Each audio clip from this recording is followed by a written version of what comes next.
نحمده ونستعينه ونستغفره ونعوذ بالله من شرور أنفسنا ومن سيئات أعمالنا من يهده الله فلا مضل له ومن يضلل فلا هادي له وأشهد أن لا إله إلا الله وحده لا شريك له وأشهد أن محمدا عبده ورسوله فإن خير الحديث كتاب الله وخير الهدي هدي محمد صلى الله عليه وسلم وشر الأمور محدثاتها وكل محدثة بدعة وكل بدعة ضلالة وكل ضلالة في النار.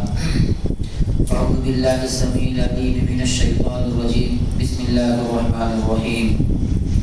يا أيها الذين آمنوا اتقوا الله حق تقاته ولا تموتن إلا وأنتم مسلمون.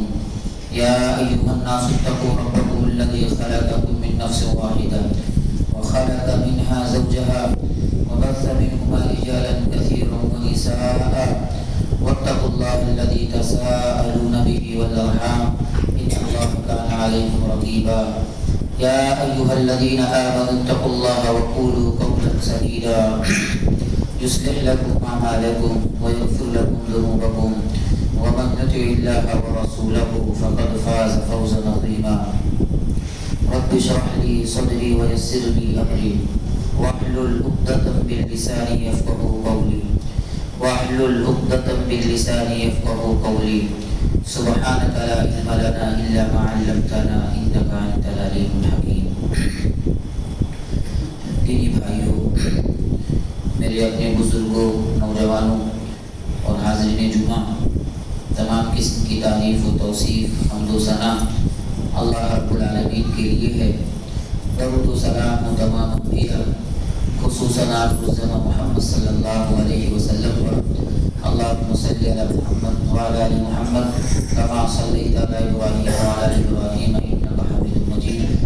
اللہم بارک علی محمد وعلی آل محمد کما بارکت علی ابراہیم وعلی آل ابراہیم انک حمید مجید.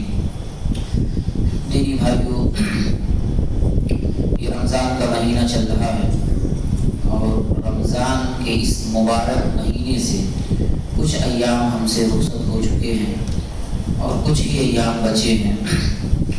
رمضان کے حوالے سے بہت سارے مسائل، بہت ساری باتیں ہوتی ہیں. کچھ باتیں ہو چکی ہیں، بہت سی باتیں ہونی ہیں. میں انشاءاللہ آج کے جمعہ میں چند اہم باتوں کی طرف توجہ دلانے کی کوشش کروں گا جن کو میں نے ضروری سمجھا. اس میں سب سے اہم چیز قرآن کا معاملہ ہے. اللہ نے فرمایا کہ شہر رمضان الذی انزل فیہ القرآن، کہ اللہ تعالیٰ نے اسی مبارک مہینے میں قرآن کریم کا نزول فرمایا. یہ اللہ تعالیٰ نے قرآن جو اہل ایمان کے لیے، مسلمانوں کے لیے رشد و ہدایت کی کتاب ہے، جس میں اللہ تعالیٰ نے میسج دیا ہے، پیغام دیا ہے، اور جو مسلمانوں کے لیے راہنما کا کام کرتی ہے. بنیادی طور پر اس قرآن کے دو تقاضے ہیں. ایک تو یہ کہ اس کتاب کی تلاوت کی جائے، اس لیے کہ اللہ تعالیٰ نے اس کی تلاوت پر اجر رکھا ہے. تلاوت کرنا یہ عبادت ہے اور ایک ایک حرف پر اللہ تعالیٰ نے ثواب رکھا ہے. یہ پہلا تقاضا ہے. میں آپ سارے لوگ سمجھتے ہیں، بلکہ میں آپ کو یہ بات بتاؤں تو آپ حیران نہ ہوں کہ ہمارے ہندوستان کے اندر 95% مسلمان ایسے ہیں جو صحیح طور پر قرآن کو نہیں پڑھ پاتے. یہ اللہ نے جو اس قرآن کو نازل کیا، سب سے مقدس کتاب، سب سے عظیم کتاب، اس کے جو دو بنیادی تقاضے ہیں اس میں ایک اہم تقاضا کہ اس کی تلاوت کی جائے، اس کو پڑھا جائے. 95% مسلمان ایسے ہیں جو صحیح طور پر قرآن کو نہیں پڑھ پاتے. 95%. آپ حیران نہ ہوں. اور میرے بھائی کو یہ اتنا بڑا مسئلہ ہے کہ اللہ کے نبی صلی اللہ علیہ وسلم کی جو حدیث ہے کہ آدمی اگر قرآن کو پڑھتا ہے اور اٹک کر پڑھتا ہے تو اس کے لیے دوہرا اجر ہے. یہ حدیث کس کے لیے جانتے ہیں؟ یہ ایسے شخص کے لیے ہے جس کی زبان میں لکنت ہو. یہ ایسے شخص کے لیے ہے جو پڑھنے کی کوشش کر رہا محنت کر رہا ہے، کوشش کر رہا ہے، لیکن کسی وجہ سے وہ نہیں پڑھ پا رہا ہے، پھر بھی پڑھنے کی کوشش کرتا ہے، یہ اجر اس کے لیے۔ آپ بتائیں، ہم اور آپ دنیا کا بڑا سے بڑا کام کر سکتے ہیں، بڑے بڑے کارنامے انجام دے سکتے ہیں، بڑی بڑی کتابیں سیکھ سکتے ہیں، بڑی بڑی زبانیں سیکھ سکتے ہیں، اتنے بڑے بڑے کارنامے ہم انجام دے سکتے ہیں، قرآن نہیں پڑھ سکتے، قرآن نہیں سیکھ سکتے۔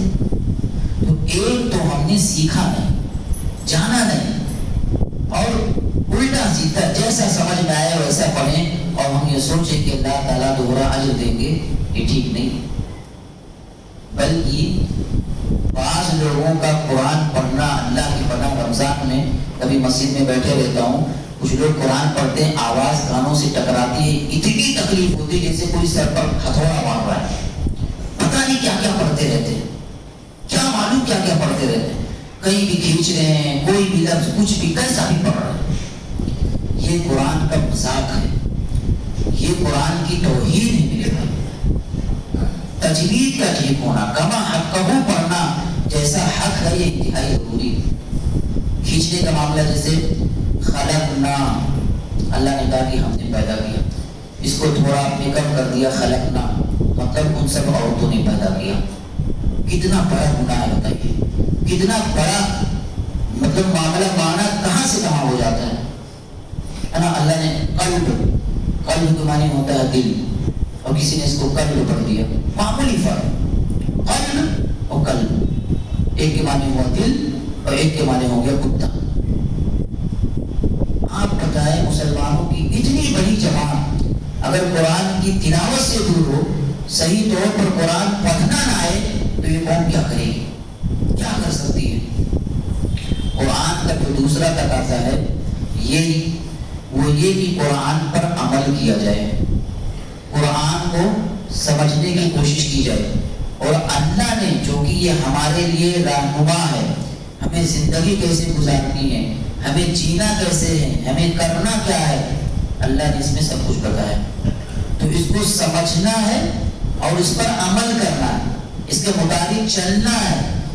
یہ بھی ایک حقیقت ہے کہ تقریباً 98% مسلمان قرآن کو نہیں سمجھتے، یہ سچائی ہے۔ اتنی بڑی تعداد میں ہم لوگ یہاں حاضر ہیں، ہم اور آپ سوچیں کیا ہم قرآن کو سمجھتے ہیں؟ کیا ہم قرآن کو براہ راست سمجھ سکتے ہیں؟ نہیں۔ اچھا، ترجمہ بھی پڑھنے کی کوشش نہیں کرتے، معانی بھی جاننے کی کوشش نہیں کرتے۔ ایک بہت بڑی حقیقت میں آپ کو بتاؤں کہ قرآن کو اللہ نے جس تاثیر کے ساتھ نازل کیا ہے، جس قوت کے ساتھ نازل کیا ہے، اور قرآن میں جو مقناطیسیت ہے، جو جاذبیت ہے، وہ بہو آپ اس کو کسی زبان میں منتقل نہیں کر سکتے، کسی بھی زبان میں نہیں کر سکتے آپ۔ جس قوت کے ساتھ اللہ نے قرآن کو نازل کیا، جس تاثیر کے ساتھ نازل کیا، آپ یہ سوچیں کہ وہ ترجمے میں مل جائے، یہ نہیں ہو سکتا۔ تو ہم ہندوستانیوں کے لیے یہ بہت بڑی محرومی ہے، بدنصیبی ہے کہ قرآن کی چاشنی سے ہم محسوس ہیں، عربی زبان کی چاشنی سے ہم محفوظ ہیں۔ ہم نے کتنے واقعات سنے کہ قرآن کریم کی تلاوت ہو رہی ہے اور وہ تلاوت جب کانوں سے ٹکراتی ہے وہ مسلمان ہو جاتے ہیں۔ حضرت عمر کا مشہور واقعہ، اور بھی لوگ، اور آج جو لوگ حج اور عمرہ کے لیے جاتے ہیں، وہاں آج بھی جب قرآن کی تلاوت ہوتی تو سکینت طاری ہو جاتی ہے۔ آج بھی آپ دیکھیں کہ جب قرآن پڑھا جاتا ہے، کتنے لوگوں کے آنکھوں سے آنسو جاری ہو جاتے ہیں۔ آج بھی وہاں قرآن پڑھا جاتا ہے، لوگ رو رہے ہوتے ہیں، کیونکہ وہ براہ راست اسے محسوس کرتے ہیں، براہ راست اسے سمجھ رہے ہوتے ہیں۔ وہ اسی قوت کے ساتھ، وہ اسی تاثیر کے ساتھ کسی بھی زبان میں قرآن کو منتقل نہیں کیا جا سکتا۔ ہاں، ایک حد تک اس کی ترجمانی کی جا سکتی، ایک حد تک اس کے مفہوم کو بیان کیا جا سکتا، اس لیے کہ ہر زبان کی نزاکتیں ہوا کرتی ہیں۔ آج بھی مجھے یاد ہے کہ ہم لوگ جب چھوٹے تھے پڑھا کرتے تھے، ایک بہت بڑے عالم آئے، انہوں نے عربی میں بڑی شاندار تقریر کی، جو لوگ عربی جانتے تھے وہ اشعث کر اٹھے، لیکن جب بعد میں اس کا ترجمہ کیا گیا تو ہم لوگوں پہ کوئی خاص اثر نہیں ہوا، یہ بات تو ہم لوگ سنتے رہتے۔ تو اللہ کا جو یہ کلام بھائی یہ معجزہ ہے، یہ معجزہ ہے اللہ کا یہ کلام، اس میں جو تاثیر ہے، جو قوت ہے، جو مقناطیسیت ہے، جو جاذبیت ہے، اللہ نے جو یہ نازل کیا ہے نا، اس سے ہم محروم ہیں، نہیں سمجھ پاتے، سمجھنے کی کوشش بھی نہیں کرتے، اور حد تو یہ ہے کہ مفہوم اور ترجمہ پڑھنے کی کوشش نہیں کرتے۔ قرآن پر سب سے عظیم کام کس نے کیا آپ جانتے ہیں؟ ایک یہودی تھا، ایک یہودی، اس نے کتاب لکھی المعجم المفارس لالفاظ القرآن الکریم۔ اس نے قرآن کو پڑھا، بغور پڑھا اور بار بار پڑھا، اور پڑھنے کے بعد موضوعات کو طے کیا، پوری فہرست تیار کی، اور کئی جلدوں میں ایک شاندار کتاب لکھی المعجم المفارس لالفاظ القرآن الکریم۔ اس نے اس لیے نہیں لکھا کہ مسلمانوں کو اس سے فائدہ ہو، ہاں یہ اور بات ہے کہ آج بڑے بڑے ریسرچر، علماء اور محققین اس سے فائدہ اٹھا رہے ہیں، مسلمان فائدہ اٹھا رہے ہیں، لیکن اس نے جو لکھا تھا وہ غلط نیت سے، کہ ہم دیکھیں مسلمان ہیں کیا، ان کا کیا پیغام ہے اور کس طرح ان کو تکلیف پہنچا سکتے ہیں۔ ہم مسلمان قرآن سے کوئی تعلق نہیں۔ اور ایک بہت بڑی بات یہ ہے کہ آپ دیکھیں کتنے مسلمان ایسے ہیں جو رمضان میں ہندی والا قرآن ڈھونڈتے ہیں، انگریزی والا قرآن ڈھونڈتے ہیں۔ مجھے بڑی حیرانگی ہوتی ہے میرے بھائیو، معاف کیجیے گا۔ دیکھیے اللہ نے قرآن کو عربی میں نازل کیا، قرآن کی تلاوت جو آپ کو کرنی ہے وہ عربی میں کرنی ہے، اور ہر زبان کی اپنی خصوصیات ہوا کرتی ہیں۔ آپ ہندی میں قرآن پڑھیں گے، کیسے پڑھ سکتے ہیں آپ بتائیں؟ ہندی میں آپ عین کہاں سے نکالیں گے؟ آپ انگلش میں واد کہاں سے نکالیں گے؟ ہندی میں تو کہاں سے نکالیں گے؟ نہیں نکال سکتے۔ اللہ نے قرآن کو عربی میں نازل کیا۔ یہ بتا رہا ہے، یہ منظر نامہ، کہ قرآن سے شوق کتنا ہے، لگاؤ کتنا ہے میرے بھائی۔ آپ بتائیں بڑی بڑی زبانیں سیکھ سکتے ہیں، بڑی بڑی کتابیں، بڑے بڑے کارنامے انجام دے سکتے، قرآن نہیں سیکھ سکتے۔ کتنے صحابہ آپ دیکھیں گے کہ جب وہ ایمان لائے، مسلمان ہوئے، ان کی عمر 40 سال تھی، کسی کی 50 تھی، کسی کی 30 تھی۔ کیا انہوں نے قرآن نہیں پڑھا؟ انہوں نے قرآن نہیں سیکھا؟ سیکھا میرے بھائیو، سیکھا جا سکتا ہے۔ مطلب مسلمانوں کی سب سے عظیم کتاب، سب سے اہم مبارک کتاب، اور جو معجزہ ہے، زندہ معجزہ میرے بھائیو، اس کے حوالے سے اتنی غفلت کہ 50-50 نہیں، 95% مسلمان کو قرآن پڑھنا نہ آتا ہو، 98% مسلمانوں کو قرآن سمجھنا نہ آتا ہو، یہ قوم کیا کرے گی؟ یہ قوم کیا کرے گی میرے بھائی؟ تو یہ مہینہ بطور خاص قرآن کا مہینہ ہے کہ اللہ تعالیٰ نے قرآن کو اس مہینے میں نازل کیا ہے۔ قرآن کو پڑھا جائے، قرآن کو سمجھا جائے، اس کے مطابق عمل کیا جائے، اور زیادہ سے زیادہ قرآن کی تلاوت کی جائے، قرآن کے پیغام کو عام کیا جائے، قرآن میں جو کچھ اللہ نے بیان کیا ہے اپنے کردار میں ڈالا جائے، اپنی زندگی میں نافذ کی جائے، اور قرآن کے مطابق چلنے کی کوشش کی جائے۔ یہ رمضان کا مہینہ ہے۔ ایک بات میں اور ذکر کروں کہ جب بھی رمضان کا مہینہ آتا ہے، بات ہوتی ہے کہ رمضان کا استقبال ہونا چاہیے، رمضان کی تیاری ہونی چاہیے۔ تو یہ جو رمضان کی تیاری، یہ رمضان کا استقبال، جب یہ بات ہمارے ذہن میں آتی ہے تو کیا تصور پیدا ہوتا ہے؟ یہ رمضان آ رہا، مبارک مہینہ، عبادتوں کا موسم، اور 12 مہینوں میں سب سے اہم مہینہ عبادت کے حوالے سے جب یہ مہینہ آتا ہے، ہماری اپنی کیا تیاری ہوتی ہے؟ یہ تیاری کا جو تصور ہمارے یہاں ہے کیا ہے؟ راشن ٹھیک ٹھاک ہو جائے، گیس فل ہے یا نہیں ہے، افطاری میں کیا کھائیں گے، سحری میں کیا ہونا چاہیے، یہ ساری ہماری اپنی تیاریاں۔ گویا کہ ہم نے اس مہینے کو کھانے کا مہینہ بنا لیا، یہ کھانے کا مہینہ ہے میرے بھائیو۔ بلا شبہ اللہ نے آپ کو نعمتیں دی ہیں، آپ کھائیے، آپ کھائیے، لیکن صرف کھانے کا مہینہ یہ نہیں ہو سکتا۔ آپ رات روڈ پر نکل کے دیکھیں، پوری رات دکانیں چالو، کھانے والے لگاتار۔ میں سمجھتا ہوں کہ اس ایک مہینے میں مسلمان جتنا کھا لیتے ہیں، دوسری قومیں جو ہیں کئی دو مہینوں میں اتنا نہیں کھا پاتی ہوں گی۔ اتنا کھایا جاتا ہے، اور صرف کھایا نہیں جاتا ہے، فضول خرچی بھی، برباد بھی ہوتی ہیں چیزیں۔ خوب برباد ہو رہی ہے۔ کھانے کے ساتھ ساتھ اگر عبادتیں متاثر نہ ہو تو بات سمجھ میں آتی ہے۔ عبادتیں نہیں ہو پاتی لیکن کھانے کا پورا اہتمام۔ اور ایک بات یہ بھی یاد رکھیں آپ کہ یہ مہینہ ایسا نہیں کسی مردوں کے لیے، یہ مہینہ عورتوں کے لیے بھی ہے۔ یہ عبادتیں، یہ تراویح کی نماز، یہ تلاوت، یہ قرآن، یہ ساری چیزیں یہ صرف مردوں کے لیے نہیں ہے، عورتوں کے لیے۔ آپ سوچیں ایک خاتون 3 بجے 3:30 بجے اٹھتی ہے سحری کے لیے، فجر کی نماز کے بعد سے فارغ ہوتی، تھوڑا قرآن پڑھتی ہے، پھر سو جاتی ہے۔ 11 بجے اٹھو، تھوڑا قرآن پڑھو، سو لو، پھر افطاری کی تیاری میں لگ جاؤ۔ افطاری کی تیاری میں لگے افطاری کا وقت ہوا، بعد میں کھانے کا وقت ہوا، پھر رات چلی گئی۔ موقع ملتا ہی نہیں عبادت کا۔ کاموں کا اتنا انبار ہوتا ہے، ہمارے یہاں مطالبات اتنے ہوتے ہیں، ڈشیں اتنی ہوتی ہیں کہ بس کھلانے میں پورا مہینہ گزر جاتا ہے، کھلانے میں، بنانے میں، کھانے میں یہ پورا مہینہ گزر جاتا ہے۔ یہ مہینہ جس طرح مردوں کے لیے ہے، عورتوں کے لیے بھی ہے، زیادہ سے زیادہ خیر جمع کرنے کی ان کی بھی اپنی کوشش ہونی چاہیے، اور ہماری طرف سے یہ رحم کا معاملہ ہونا چاہیے۔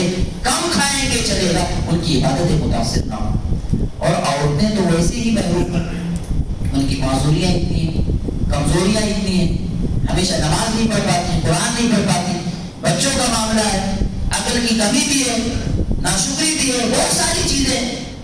اور اللہ کے نبی کی حدیث کی اکثریت ان کی جہنم میں جانے والی ہے۔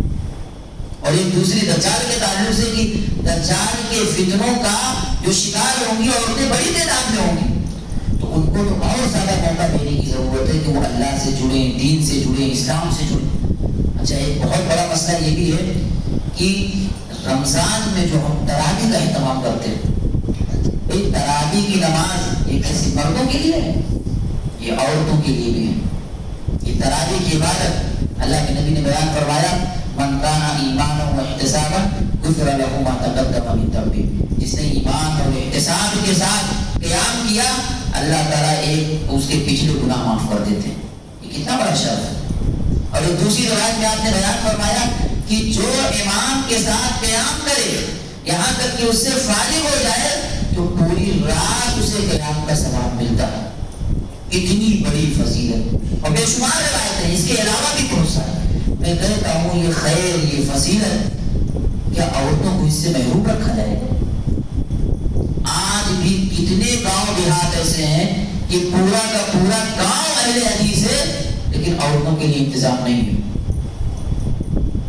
اور میں مان بھی لوں کہ چلو ہمارے یہاں انتظام ہوتا ہے، تو کیا یہ اسلام کی صرف ہمارے لیے ہے، ہمارے بھائیوں کے لیے نہیں ہے، دوسروں کے لیے نہیں ہے، دوسرے مسلمانوں کے لیے نہیں ہے؟ وہ عورت بیچاری جو ٹھیک سے نماز نہیں پڑھ پاتی، چھوٹی چھوٹی صورتیں نہیں یاد ہیں، وہ 5 وقت کی نماز پڑھتی ہے تو 4 صورتیں یاد ہیں، بار بار وہی نمازوں میں ریپیٹ کرتی ہے، وہ کیسے تراویح پڑھ پائے گی؟ وہ کیسے تراویح کا اہتمام کر پائے گی؟ نہیں کر پائے گی میرے بھائی۔ اور ہم اور آپ جانتے ہیں کہ ہم مسجد میں آ گئے تو عورتیں کہاں گھر پہ پڑھتی ہیں؟ نہیں پڑھ پاتی، کوئی پڑھانے والا بھی نہیں ہے۔ تو یہ ہماری اپنی ذمہ داری ہے کہ عورتوں کو بھی عبادت کے لیے فارغ کریں، اور خاص طور سے تراویح کے لیے ان کو مواقع فراہم کریں کہ وہ بھی عبادت کر سکیں، وہ بھی اللہ سے جڑ سکے میرے بھائی۔ اور تراویح کی بات آئی تو یہ بھی آپ یاد رکھیں کہ تراویح کی بڑی فضیلت ہے، اور رمضان میں بطور خاص جو اللہ نے عبادتیں رکھی ہیں ان عبادتوں میں ایک اہم عبادت ہے تراویح کی نماز، کہ قیام اللیل ہم لوگ پڑھتے ہیں۔ اللہ کے نبی صلی اللہ علیہ وسلم نے 3 دن جماعت کے ساتھ آپ نے تراویح پڑھائی ہے۔ کیفیت جانتے ہیں؟ پہلے دن جب آپ نے قیام کیا تو احادیث میں آتا ہے کہ آپ نصف رات تک قیام کرتے رہے، قرآن پڑھتے رہے۔ دوسری دن آپ نے جب قیام کیا، تراویح کی نماز جماعت سے شروع کی تو اور آگے تک لے گئے، اور تیسرے دن جب آپ نے قیام شروع کیا تو فجر تک لے کر چلے گئے۔ یعنی اتنی لمبی نماز۔ دیگر نمازوں سے یہ نماز جو فرق ہے نا، ممتاز ہے، وہ یہی کہ دوسری نمازیں ہلکی ہوتی ہیں اور یہ نماز بھاری ہوتی ہے، اس میں قیام لمبا ہوتا، قرآن زیادہ پڑھا جاتا ہے۔ اور حضرت عمر کے دور میں جب بعد میں تراویح کا آغاز ہوا تو آپ جانتے ہیں حدیث میں آتا ہے کہ بعض صحابہ ایسے رسی لٹکا دیا کرتے تھے، تراویح پڑھتے، قیام کرتے، جب تھک جاتے تو ٹیک لگا دیا کرتے تھے۔ یہ شوق تھا، یہ جذبہ تھا میرے بھائی، یہ شوق تھا، یہ جذبہ تھا۔ اور نبی کے تعلق سے بھی آتا، آپ نے بارہا سنا ہوگا مشہور روایت کہ اللہ کے نبی صلی اللہ علیہ وسلم رات میں جب تہجد پڑھتے ہیں، کہ تہجد یہی تراویح ہے، عام دنوں میں تہجد ہے، اللہ کے نبی صلی اللہ علیہ وسلم اتنی لمبی لمبی پڑھتے نا کہ آپ کے پاؤں میں ورم سوجن آ جایا کرتا۔ صحابہ کہتے کہ اللہ کے نبی آپ کے اگلے پچھلے سارے گناہ معاف ہے، اتنی محنت کرنے کی کیا ضرورت ہے، اتنی لمبی لمبی نمازیں پڑھنے کی کیا ضرورت ہے، اللہ نے آپ کے لیے جنت رکھا ہے۔ کہا کہ جس رب نے مجھ پر اتنا احسان کیا، اتنی نعمتیں نچھاور کی، کیا میں اس رب کا شکر گزار بندہ نہ بن جاؤں؟ تو میرے بھائیوں، اصل جو مقصود ہے وہ یہ کہ یہ نماز لمبی ہونی چاہیے۔ آپ بتائیے، ہم لوگ بڑے بڑے کام کر سکتے ہیں، محنت اور مشقت والا کام کر سکتے ہیں، دن دن دھوپ میں دوڑ سکتے ہیں اور بڑے بڑے کام کر سکتے ہیں، اور کیا 2 گھنٹہ کھڑے ہو کے قیام نہیں کر سکتے؟ 1 گھنٹہ 1.5 گھنٹہ شوق کے ساتھ، جذبے کے ساتھ، ایمان کے ساتھ، احتساب کے ساتھ کھڑے ہو کے قیام نہیں کر سکتے؟ پہلے رمضان کو اتنا زیادہ لوگ آ جائیں گے نا کہ بعض مسجدوں میں انتظام کرنا مشکل ہو جاتا ہے۔ ہمارے یہاں بھی باقاعدہ ٹینٹ الگ سے بنوایا گیا کہ بھائی مہمان لوگ آنے والے ہیں، جگہ ملنی چاہیے، ٹینٹ الگ سے بنوایا گیا، اتنا پیسہ خرچہ کیا گیا، 1 ہفتہ گزرا سب نکل گئے۔ یہ کون سی عبادت ہے بھائی؟ یہ کون سے شوق ہے؟ اللہ نے کہا کہ یہ روزہ، یہ مہینہ اس لیے آیا ہے کہ آپ کو متقی بنا دے گا۔ آپ جیسے جیسے روزہ گزارتے جاؤ گے نا، آپ اللہ والے بنتے جاؤ گے، آپ کے یہاں تقویٰ بڑھتا جائے گا، آپ کے ایمان کا گراف بڑھتا جائے گا۔ اور جیسے جیسے روزہ گزرتا جاتا ہے، ہمارے ایمان کے گراف کم ہوتا جا رہا ہے، کم ہوتا جا رہا ہے۔ اور اصل تو مطلوب یہی ہے کہ قیام لمبا ہو، لمبا ہو میرے بھائی، اور شوق ہونا چاہیے۔ میں کہتا ہوں کہ اگر دیکھو ہم طاقت اگر نہیں رکھتے ہیں، مجبور ہیں، یا کوئی اور دقت ہے یا کوئی اور پریشانی ہے، ٹھیک ہے مختصر پڑھیں آپ، لیکن کیا ایسا ممکن ہے کہ ہم یہ آپ کتنے بڑے بڑے کام کرتے ہیں، دن رات محنت کرتے ہیں اور مشقتوں والا کام کرتے ہیں، دھوپ میں دوڑتے ہیں، بڑے بڑے کارنامے انجام دیتے ہیں، وہاں ہم کو تھکان نہیں ہوتی ہے، وہاں مشقت نہیں ہوتی ہے، اور 1.5 گھنٹہ 2 گھنٹہ مسجد میں جہاں اے سی چل رہی ہے، قالین ہے، بہترین انتظام ہے، بہترین لاؤڈ اسپیکر ہے، یہاں 2 گھنٹہ اللہ کے لیے کھڑے نہیں ہو سکتے؟ کہاں نبی کی نماز ہے کہ پوری رات پڑھ رہے ہیں، اور کہاں ہماری نماز ہے کہ 40 منٹ بھی نہیں ہو، اور اتنا اسپیڈ سے قرآن پڑھایا جاتا ہے کہ اللہ کی پناہ بات ویڈیوز آپ دیکھیں، قرآن کی توہین کی جاتی ہے میرے بھائی، قرآن کے ساتھ کھلواڑ اور مذاق کیا جاتا ہے، ان کو مجبور کیا جاتا ہے، اور جو جتنا اسپیڈ کے ساتھ پڑھتا ہے وہ اتنا اچھا مانا جاتا ہے، اتنا اچھا مانا جاتا ہے۔ بھائی اگر طاقت ہے لمبی پڑھے، نئی طاقت ہے جتنا ایمان کے ساتھ احتساب کے ساتھ پڑھ سکتے اتنا پڑھے، لیکن اچھے سے پڑھیں، آرام سے پڑھیں، اس کی روح نہ نکل جائے، اس کی جان نہ نکل جائے، چاشنی آپ کو محسوس ہونی چاہیے، لذت آپ کو محسوس ہونی چاہیے، عبادت کا مزہ آپ کو ملنا چاہیے۔ آپ دیکھیں ہمارے یہاں یہ بھی ایک چلن ہے نا، 1 دن کی تراویح، 3 دن کی تراویح، 1 ہفتے کی تراویح۔ کہ میرے بھائیوں یہ دین کے ساتھ مذاق ہے، یہ کھلواڑ ہے کہ آج کی اس تحقیق اور ریسرچ کے دور میں تعلیم، آپ بتائیں دنیا کہاں سے کہاں پہنچ گئی، دنیا کہاں سے کہاں پہنچ گئی، اور کتنے مسلمان ایسے جو اتنے تھوڑے ہیں کہ 1 دن کی تراویح، 3 دن کی تراویح کیا ہے؟ کون سی حدیث سے ثابت ہے؟ 1 دن میں قرآن ختم کر لیا، بس تراویح سے چھٹی، چلو لگ جاؤ دنیا کمانے، 3 دن میں قرآن ختم کر لیا، لگ جاؤ دنیا کمانے۔ اور نعوذ باللہ من ذالک، 1 دن میں 3 دن میں قرآن کیسے ختم کیا جاتا ہے؟ کبھی آپ نے غور کیا؟ یہ قرآن کے ساتھ مذاق ہے میرے بھائی، امام مذاق اڑائے، ہمارے مسلمان مذاق اڑائے، نماز پڑھنے والے نمازی مذاق اڑائے قرآن کا، یہ کتنی بڑی بات ہے۔ پورا مہینہ یہ تراویح کی نماز آپ آرام سے پڑھیں، اللہ نے طاقت دی ہے، بلکہ میرا مشورہ یہ ہے کہ میں سمجھتا ہوں کہ اتنی طاقت ہے کہ 2 گھنٹہ کھڑے ہو سکتے ہیں، پڑھ سکتے ہیں، جلدی پڑھیں آپ۔ نئی طاقت ہے، تھوڑا شارٹ پڑھیں لیکن اچھے سے پڑھیں، اس کا مزہ اور روح آپ کو محسوس ہونی چاہیے۔ اسی طریقے سے دیکھیے رمضان میں افطاری اور سحری کا بھی معاملہ ہے۔ افطاری کیا ہے؟ افطاری کرانا یہ بڑے ثواب کا کام، اور ہم لوگ ہمارے یہاں عام طور پہ یہ تصور ہے نا کہ افطاری صرف غریب کو مسکین کو کرانا ہے، نہیں ایسا نہیں۔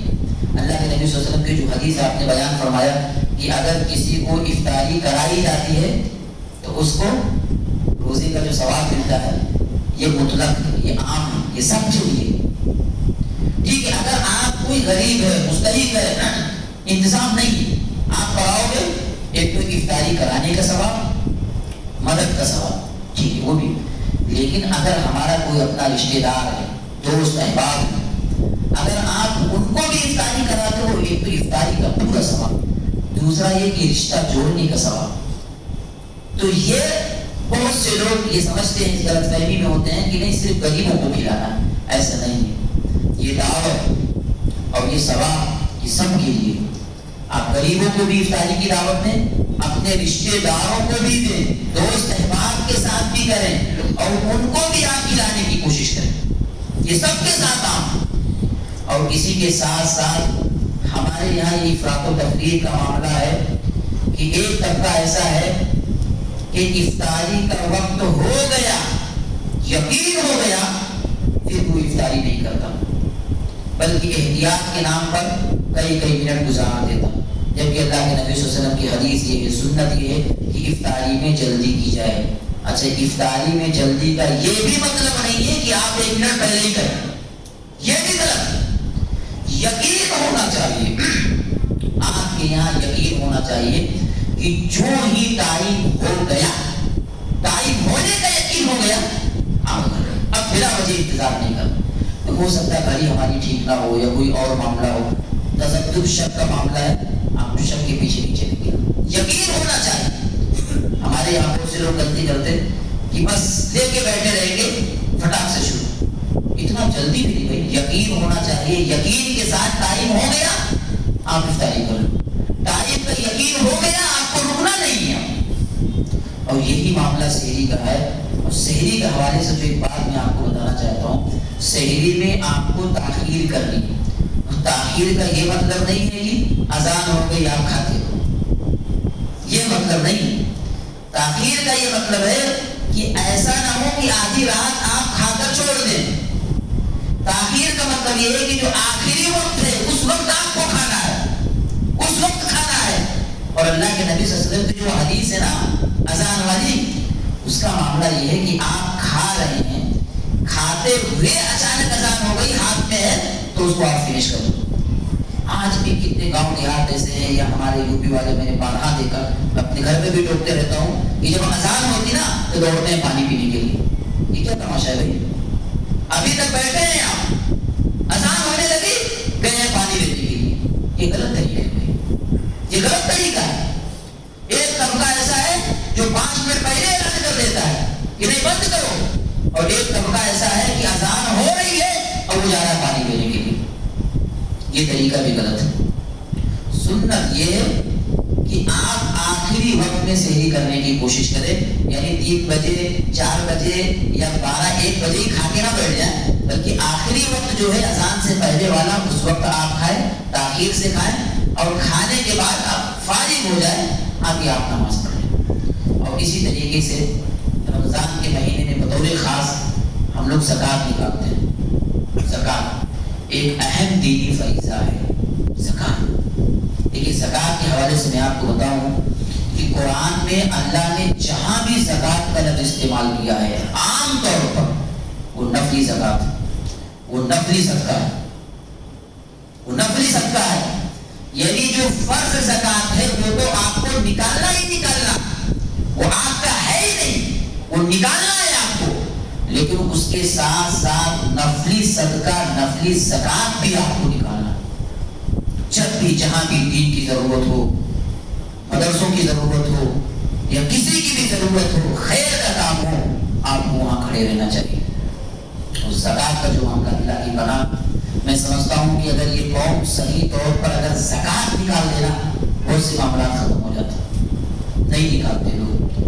مال کی محبت ایسی ہے اور مال کے پیچھے بھاگنے کا فتنہ اتنا خطرناک ہے کہ آدمی بس اپنے سے نہیں چھوڑ پاتا، جدا نہیں کر پاتا، نہیں خرچ کر پاتا. میرے بھائی وہ آپ کے لیے فتنہ ہے، وہ آپ کا ہے نہیں. وہی مال آپ کے لیے وبال جان بن جائے گا. اور خاص طور سے آپ زکوٰۃ نکالیں تو اس میں اپنے غریب رشتہ داروں کا آپ خیال کریں. غریب رشتہ داروں، اپنے پڑوسیوں کا، اپنے دوست احباب کا خیال کریں. دیکھیے اللہ نے کہا کہ انما الفقراء والمساکین والعاملین، یہ اللہ نے تفصیل بیان کی اور اس میں اللہ نے ترتیب رکھی. ترتیب اللہ نے رکھی. عام طور پر ہمارے یہاں زکوٰۃ کا اکثر حصہ یہ مدرسوں میں جاتا. میں نہیں کہتا ہوں کہ مدرسے کو مت دو، بالکل دینا چاہیے. یہ دین کا قلعہ ہے، دین کی حفاظت اور بقا یہیں سے ہے. یہ مدرسے زندہ ہے تو اسلام زندہ ہے، یہ مدرسے باقی ہیں تو اسلام باقی ہے، دین باقی ہے میرے بھائیوں. ورنہ کوئی نماز پڑھانے والا نہیں ملے گا، جنازہ پڑھانے والا نہیں ملے گا. اس کا مطلب یہ بھی نہیں ہے کہ آپ مکمل وہی دے دو اور آپ کے اپنے رشتہ داروں میں، آپ کے گھروں میں لوگ غریب ہوں، آپ انہیں نظر انداز کر دو. اور خاص طور سے جو فقیر ٹائپ کے لوگ ہوتے ہیں وہ تو بہرحال ان کا پیشہ ہوتا ہے، مانگ کے ضرورتیں پوری کر لیتے ہیں.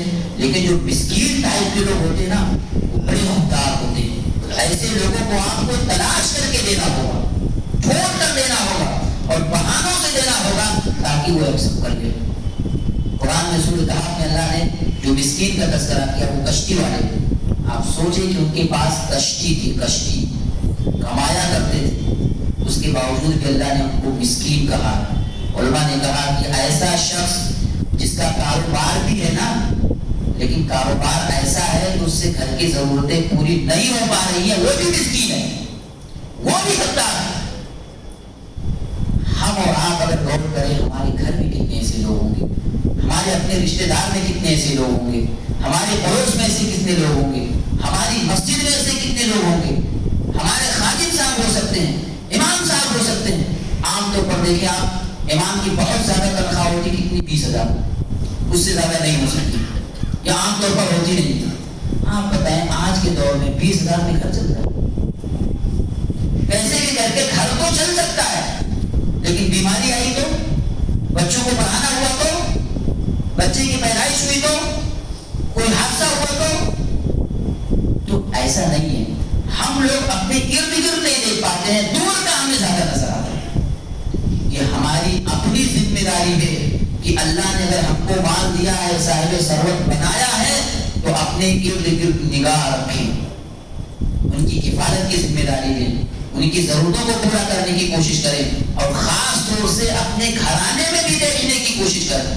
عام طور پر عجیب چپکلیش ہمارے یو پی والوں کے یہاں ہوتی ہے کہ اگر بھائی مجبور ہے نا تو بھائی کو نہیں دیتا ہے، بہن مجبور ہے یا کوئی اور اپنے لوگوں کو نہیں دینا چاہتا، اچھا وہ لینا بھی نہیں چاہتا. تو یہ چیزیں ختم ہونی چاہیے. سب سے پہلا مستحق آپ کا اپنا رشتہ دار ہے، آپ کا اپنا گھر ہے، آپ کے اپنے لوگ ہیں. اگر خودداری آ رہی ہے نا تو آپ دوسرے راستے سے دینے کی کوشش کریں، دعوت میں یا کسی اور بہانے یا کسی اور کے ذریعے دینے کی کوشش کریں. بہرحال یہ آپ کی اپنی ذمہ داری ہے میرے بھائیوں، اس کو سمجھنا چاہیے. اور رمضان کا یہ مہینہ یہ خیر کا مہینہ ہے، یہ عبادتوں کا مہینہ ہے. آپ دیکھیں کہ رمضان میں اللہ کی پناہ کتنے نوجوان ایسے ہیں، کتنے مسلمان ایسے ہیں جو پوری رات ایسے روڈوں پہ گزارتے تھے. کتنے نوجوان ایسے ہیں کہ پورا مہینہ عشاء سے لے کے فجر تک وہ صرف کیرم بورڈ کھیلتے ہیں. کتنے نوجوان ایسے ہیں جو پوری رات لوڈو کھیلتے ہیں. یعنی رات میں جاگنے کا مہینہ. یہ کس نے بتایا میرے بھائیوں؟ اللہ کے نبی کی سنت، آپ کی تعلیم کہ آپ نے کہا کہ عشاء بعد بلا ضرورت نہ جاگا جائے. یہ مناسب نہیں ہے، یہ مقبول ہے میرے بھائی، نہیں جاگا جائے. نبی کی تعلیم سنت یہ ہے کہ عشاء کی نماز پڑھو، کھانا کھاؤ، سو جاؤ. رمضان جیسا مقدس مہینہ نبی کی نافرمانی اور پوری رات لایانی چیزوں میں وہ مجلسیں لگتی ہیں، وہ گپے چلتے ہیں، وہ پارٹیاں ہوتی ہیں، وہ لوڈو کھیلا جاتا ہے، وہ کیرم بورڈ کھیلا جاتا ہے، اور ایسے گزار دیا جاتا ہے. اور اس کا نتیجہ کیا ہوتا ہے؟ دن بھر سونا، نمازیں بھی چھوڑنا. چلو نماز پڑھ بھی لیے، لیکن جب رات پر آپ نے جاگا ہے تو اس کا اثر آپ کے جسم پر ہوگا. تھکاوٹ ہوگی، چہرے پر وہ پسپردگی ہوگی، وہ لذت عبادتوں میں محسوس نہیں کر پائیں گے، وہ تھکاوٹ ہوگی. اور ایسا اس کا مطلب یہ ہوا کہ گویا کہ رمضان ہم کو کمزور بنا رہا ہے، سست بنا رہا ہے. نعوذ باللہ من ذالک. ایسا نہیں میرے بھائی، اس کا مطلب یہی ہوا نا کہ رمضان ہم کو سست بنا رہا ہے. نہیں میرے بھائی، آپ جتنا ہو سکے، جہاں تک ہو سکے اللہ کی عبادت کی کوشش کریں، اللہ کو راضی کرنے کی کوشش کریں. میں کہتا ہوں کہ اتنی موٹی بات ہم کو کیوں سمجھ میں نہیں آتی کہ بھئی ہر چیز کا ایک مقصد ہوتا ہے. اللہ نے رمضان کا مہینہ دیا، کیوں دیا؟ لعلکم تتقون. 12 مہینوں میں یہ ایک مہینہ یہ کس لیے آیا ہے؟ یہ ہماری تطہیر کے لیے آیا ہے، یہ ہمارے تزکیے کے لیے آیا ہے، یہ ہمارے فلٹریشن کے لیے آیا ہے. یہ مہینہ اس لیے آیا ہے تاکہ اس مہینے میں اللہ نے جو عبادتیں جمع کر دی ہیں، اللہ نے اجر کا جو وعدہ کیا ہے اور اجر میں جو اضافہ کر دیا ہے، اور اللہ نے جو مواقع رکھے ہیں، یہ مہینہ اس لیے آیا ہے کہ ہم اللہ والے بن جائیں. یہ مہینہ اس لیے آیا ہے کہ اس ایک مہینے میں تربیت لینے کے بعد، ٹریننگ لینے کے بعد، اس ایک مہینے کے بعد کی جو ہماری زندگی ہو اس کی اصلاح ہو سکے اور صحیح انداز میں ہم اس کو گزار سکیں. یہ بنیادی مقصد سمجھتے نہیں، بس رسمی طور پر یہ مہینہ آتا ہے اور چلا جاتا ہے. یہ مہینہ اللہ کی پناہ، معاف کیجیے گا میرے بھائیوں، بطور خاص ایک تو کھانے کے لیے اور ایک کمانے کے لیے، کھانے کے لیے اور کمانے کے لیے بس. اور کمانے کے لیے، کھانے کے لیے عبادتیں بھی چلی جائیں چلے گا، تراویح بھی چھوٹ جائے چلے گی، عبادتیں نماز بھی چھوٹ جائے چلے گا.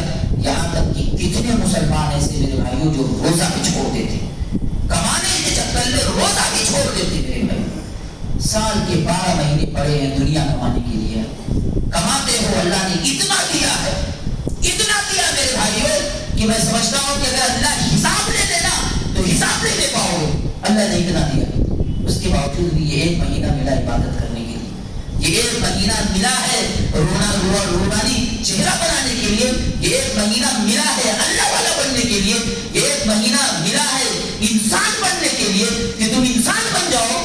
اس کے بعد بھی سمجھ میں بات نہیں آتی، سمجھ میں بات نہیں آتی. بس منمانی زندگی، بس رسمی طور پر رمضان شروع ہوا، آئے مسجد میں، مسجد فل نظر آ رہی ہے. جیسے جیسے رمضان گزرتا گیا ہماری حاضری بھی ختم ہوتے گئے، اور اخیر تک آپ آخری رمضان تو جانے دیں، 20-25 رمضان بھی گزر جائے گا نا، وہی عام معاملات کے جو لوگ وہی آپ کو ملیں گے، سب نہیں ملیں گے. یہ کیا ہے میرے بھائی؟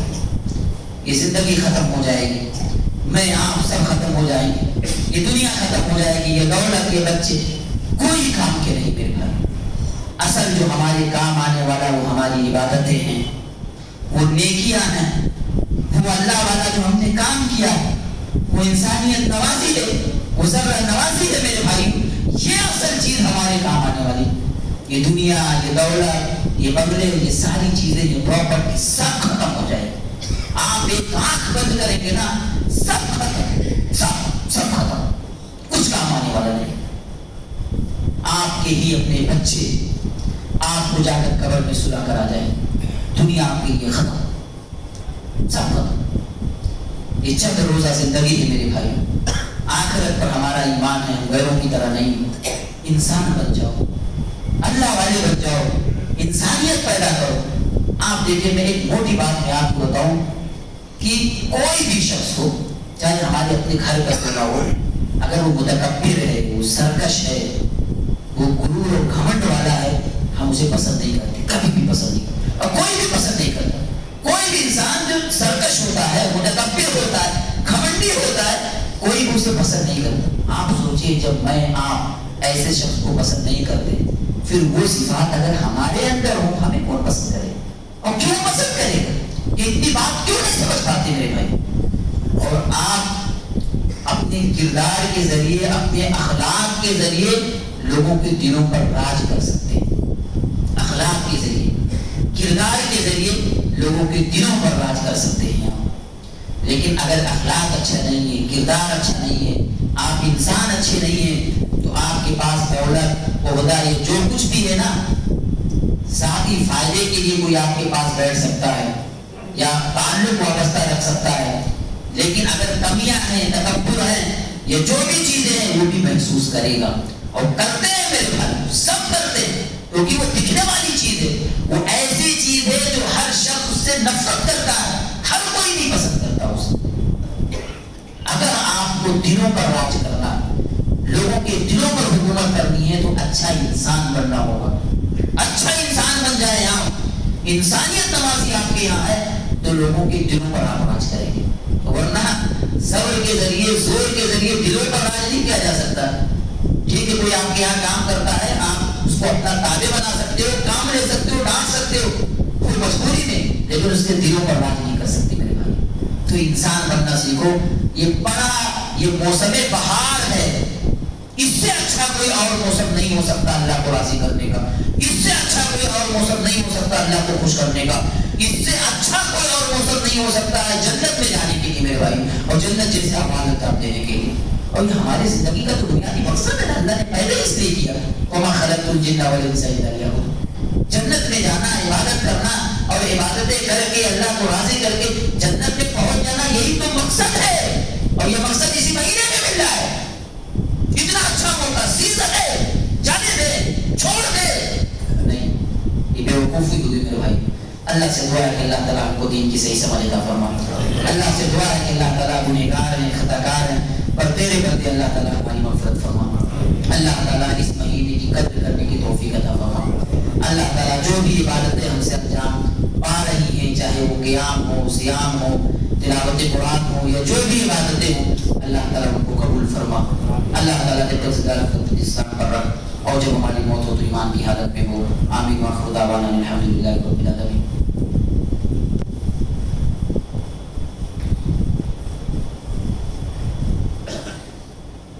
إن الحمد لله نحمده ونستعينه ونستغفره ونعوذ بالله من شرور أنفسنا ومن سيئات أعمالنا من يهده الله فلا مضل له ومن يضلل فلا هادي له وأشهد أن لا إله إلا الله وحده لا شريك له وأشهد أن محمدا عبده ورسوله فإن خير الحديث كتاب الله وخير الهدي هدي محمد صلى الله عليه وسلم وشر الأمور محدثاتها وكل محدثة بدعة وكل بدعة ضلالة وكل ضلالة في النار فأعوذ بالله السميع العليم من الشيطان الرجيم بسم الله الرحمن الرحيم إن الله وملائكته يصلون على النبي يا أيها الذين آمنوا صلوا عليه وسلموا تسليما اللهم صل على محمد وعلى آل محمد كما صليت على إبراهيم وعلى آل إبراهيم إنك حميد مجيد اللهم بارك على محمد وعلى آل محمد كما باركت على إبراهيم وعلى آل إبراهيم إنك حميد مجيد إن الله يأمر بالعدل والإحسان وإيتاء ذي القربى وينهى عن الفحشاء والمنكر والبغي يعظكم لعلكم تذكرون ولذكر الله أكبر والله يعلم ما تصنعون